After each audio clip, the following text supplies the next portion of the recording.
Silver on the brink, world's most critical metal, faces imminent extinction as mines can't keep up with soaring demand. Keywords: imminent extinction, folks. We are talking about silver literally vanishing. See, most silver is thrown away in landfills, never to be recycled. Most gold is recycled because it's used for jewelry and bars and coins. It's more of a monetary metal. It kind of just sits around. So it gets remelted into more coins, especially since gold is 80 times more valuable. It's more prone to getting pawned and remelted. Where silver, nobody's going to go pawn a necklace and get $2.50 for it. Plus, it is found by accident. It's a byproduct. So one, most silver is found by accident, very few silver mines. And two, even the silver that gets dug up is going to be thrown away, never to be recycled. Plus, now we have these mines, the largest silver mines, declining massively in silver production with demand booming. What does that mean? Well, if anyone knows anything about investing, low supply, high demand pushes the price up. So for those with astute enough to invest in silver miners now, coming supply crunch could unlock life-changing wealth as soaring demand triggers explosive price gains. Now with silver already skyrocketing as of the last couple of months, it still really hasn't done anything yet. Yes, it is up substantially since the beginning of the year, but we haven't seen anything yet. So with that said, that's just a little bit of what we're going to dive into in today's video, folks. My name is Silver Slayer. Make sure you subscribe because I post daily videos if you want the latest information of what's happening across the globe on a daily basis and how that affects the price of precious metals. Click subscribe, and don't just subscribe to me, subscribe to Salivate Metal. Let's get him to 100K, folks. He's at 97.2 thousand subscribers. He was the first to do it. He's actually live right now. So just a very fun channel, posts daily videos, and I know you guys will enjoy his stuff as well. Let's get him to 100K. Let's show him how strong the Slayer army is. Let's go flood his channel with love and respect. Go let him know that you came from Slayer's channel. He'd love to hear it. I've been going on his channel and checking the comments, and a lot of you have been doing that. So I really do appreciate that, and I've been liking and commenting on a lot of you that have been doing that. So thank you so much for supporting his channel just because I simply said so. Plus, you're gonna like his stuff. But anyways, now let's jump into this article from the Silver Academy. Now, this came out today. It's fresh off the press. Silver on the brink. When they say imminent extinction, we are talking about silver literally vanishing, folks. It's going to be the first metal to become extinct off the periodic table. It's in the critical minerals list, and that is not just some theory or conspiracy. That's quite true, actually. I made a video about that probably about a year ago. I think it went in order for all of the elements that are going to become extinct. Silver was the first one to come off. I think gold was like number 5, but yeah, silver was number 1. So anyways, the decline in the world's largest silver miner begins. Fresnillo PLC reported 12% decline in the first half of 2025. Global silver mine supply continuing to decline in the years ahead. So if we already have these record-breaking supply deficits, and that's for the past like 5-6 years, record-breaking supply deficits year after year, that's going to continue forwards. Well, it's going to catch up eventually. That's going to affect the price at some point, especially now with LBMA silver vaults at record lows. You know, that's going to start affecting something eventually.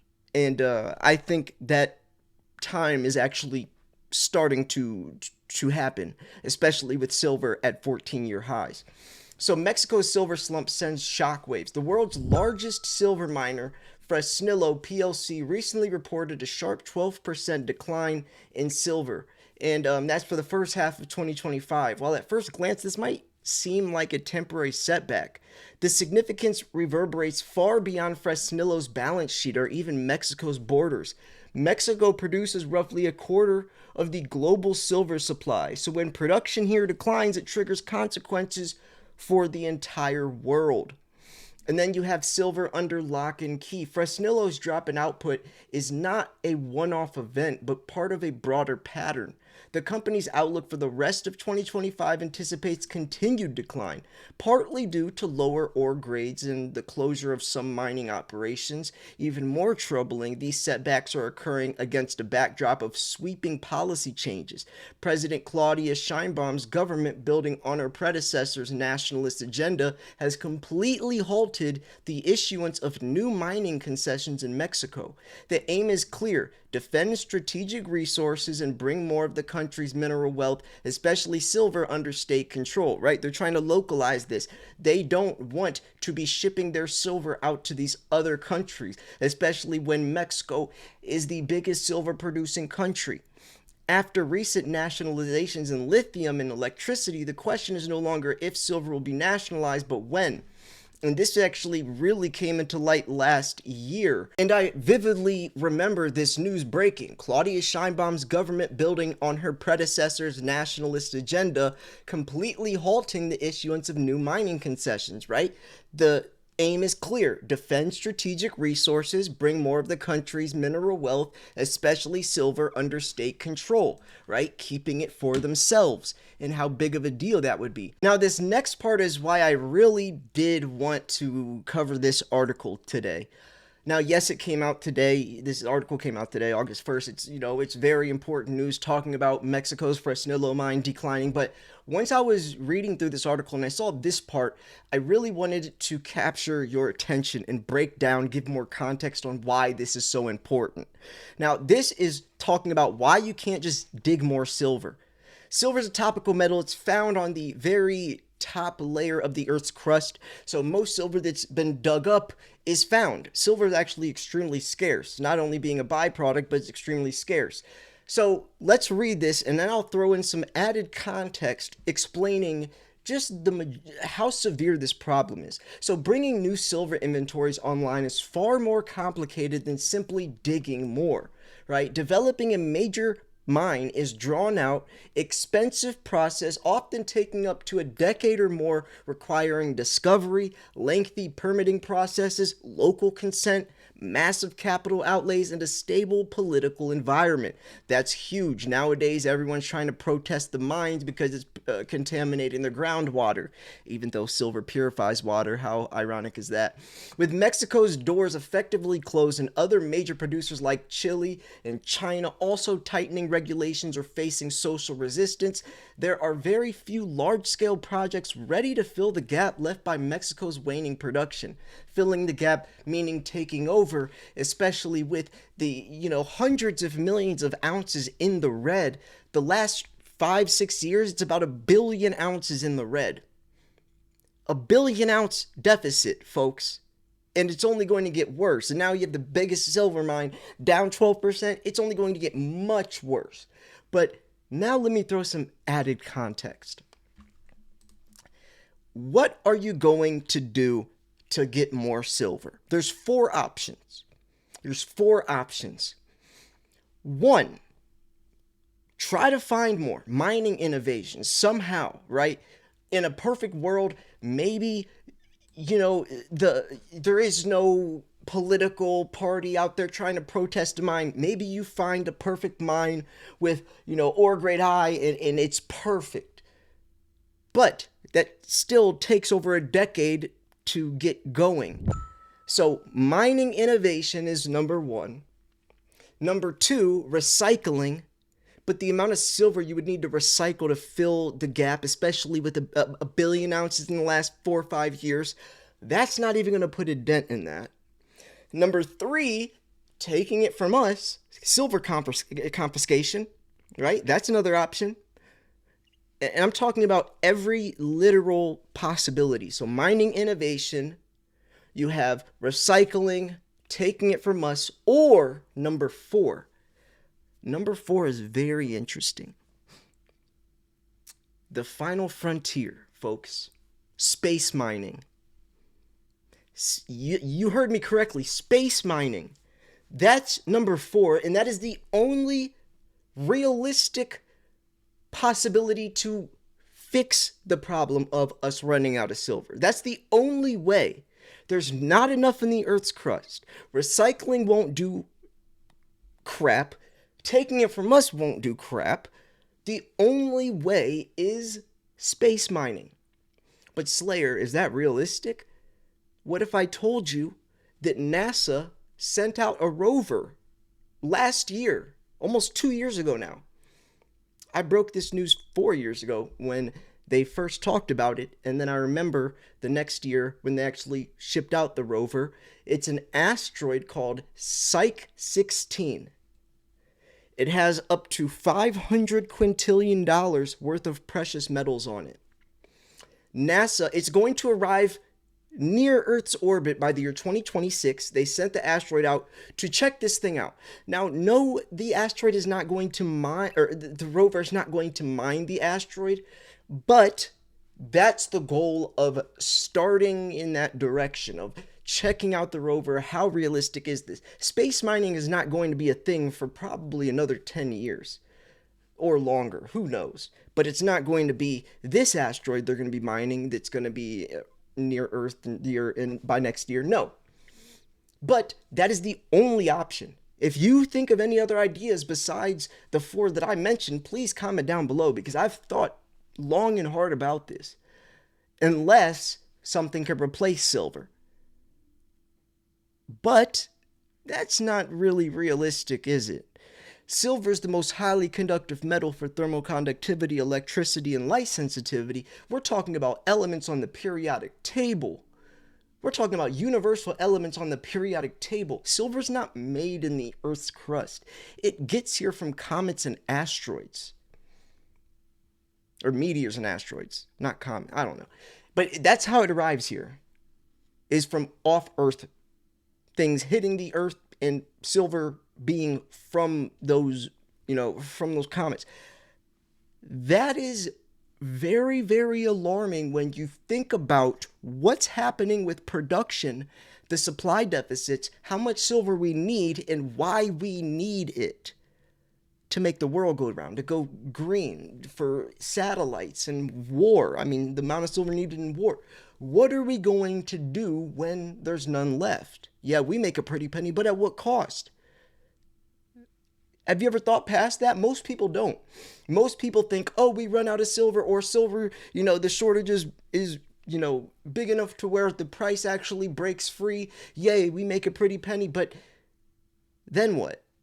They still need the silver to build solar panels and EVs, and silver in the medical world, colloidal silver, and all the silver needed for everything and anything as we advance digitally and technologically. Where's it going to come from, though? Where's it going to come from? Tell me how that's going to play out.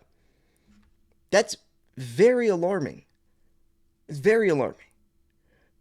Now, the nationalist tsunami, no safe havens. Globally, resource nationalism is on the rise, especially in Latin America and parts of Asia and Africa. Governments are demanding bigger shares of mining profits, increasing taxes and royalties, sometimes even threatening to revoke existing contracts. Meanwhile, environmental standards are getting stricter and public resistance to new mines is growing, lengthening development timelines and in some cases blocking projects entirely. So now we have silvers, or the technology secret ingredient. All of this is happening just as silver demand is surging to unprecedented levels. The metal's unique combination of properties, like I was just mentioning, electrical and thermal conductivity, exceptional reflectivity, excellent malleability and ductility, makes it indispensable. So you can't replace it. And that's in the world of electronic, clean energy, advanced manufacturing. And that's what I was just talking about. More than 80% of silver demand comes from industrial uses, right? So this next chapter that they wrote is basically, this next paragraph, it is just basically just explaining what I just mentioned. But even here, they're not talking about how devastating that's going to be, right? Yes, this is great. Silver is used for all this, but what happens when we don't have enough of it? Then what? We just give up on green? EVs, no more? We go back to gas? But what are we going to do? What are you going to do? Something's going to happen. Countdown to a global silver squeeze. The world is heading towards a profound and potentially prolonged silver shortage. What unfolds in Mexico will ripple through industrial supply chains, global markets, even international geopolitics. As demand charges ahead, supply struggles to keep up. The question is no longer will silver become scarce, but how will the world adapt to silver scarcity? There you go. Right? That's the question. What are we going to do? Let me know in the comment section below what you think. Now, here's some statistics as well if you really want to understand. In 2024, global industrial silver usage hit an all-time high 680 million ounces. Forecasts for 2025 anticipate this total will surpass 700 million, with green energy and electronic poised to consume nearly 900 million over the next decade. Yet, mine supply continues to shrink, down 7% since 2016, and above ground stockpiles steadily eroding as persistent supply deficits between 117 to 149 million ounces annually force the industry to dip into reserves. Recycling has increased, but it cannot keep the pace with loss of fresh mined silver. And that's the whole point. The numbers don't add up. If you think we have enough silver to go green, you're living in la la land. I forget who said that quote, but man, that quote hit home with me when I read that in 2020. That really did put on that quote right there. If you think we have enough silver to go green, you're living in la la land. That quote really did plant the seed for me to understand how detrimental this would be, and also why silver has so much potential, so much more beyond gold. So anyways, I'm going to wrap this video up here, folks. Hope you enjoyed it. Go subscribe to Salivate Metal. Go do it, folks. Let's get him to 100K. Subscribe to me. If you want to purchase silver, info@milesfranklin.com. Let them know Slayer sent you. We have weekly specials right now. Dimes and quarters, 99 cents over spot. We have, Krugerrands, $2.79 over spot. Massive inventory. We have everything and anything you could think of. Gold, platinum specials as well every single week. Go check us out. Info@milesfranklin.com. Let them know Slayer sent you. Andy's the CEO, so you know we're legit, best in the game. And yeah, we'll hook you up. Anyways, I love you all. Thank you so much for tuning in. This was Silver Slayer. I will see you guys tomorrow. Peace.